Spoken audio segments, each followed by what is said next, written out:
রাতে একা সেমিনার হলে থাকা উচিত হয়নি। ঠিক এরকমই মন্তব্য করেছিলেন আরজি করের অধ্যক্ষ। পরে তিনি অপমানিত হয়ে বাধ্য হলেন পদত্যাগ করতে। কিন্তু কেন? ঠিক কি হয়েছিল?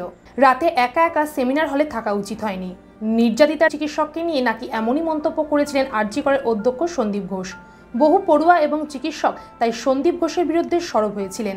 এছাড়াও এই গোটা ঘটনায় তার ভূমিকা নিয়ে প্রশ্ন ওঠে। এই আবহে আজ সাংবাদিক সম্মেলন করে তিনি বললেন, আর অপমানিত হতে পারছি না। তিনি আরও বলেন, কেউ বাধ্য করেননি, স্বেচ্ছায় পদত্যাগ করছি। আজ সাংবাদিকদের সন্দীপ বলেন, আমার ইস্তফায় ছাত্রছাত্রীদের কাম্য ছিল। আশা করব এবার ছাত্রছাত্রীরা, জুনিয়র চিকিৎসকেরা কাজে ফিরবেন।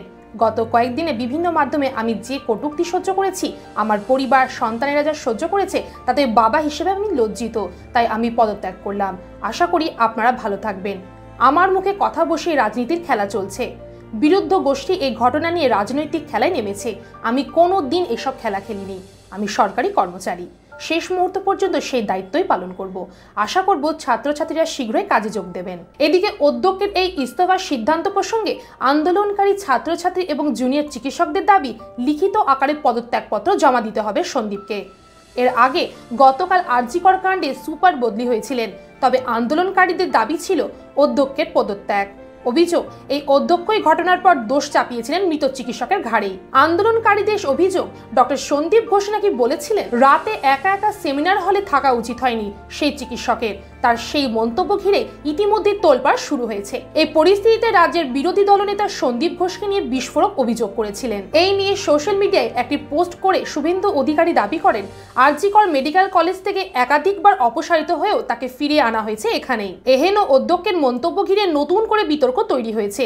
আর তারই মাঝে প্রভাবশালী সন্দীপ ঘোষকে নিয়ে পোস্ট করেছেন শুভেন্দু। উল্লেখ্য, 9 আগস্ট শুক্রবার ভোর 4টে থেকে 4:30-এর মধ্যে আরজি করের চেস্ট মেডিসিন ডিপার্টমেন্টে ট্রেনি চিকিৎসককে ধর্ষণ করে খুন করা হয় হাসপাতালের 4তলার এক সেমিনার হলে।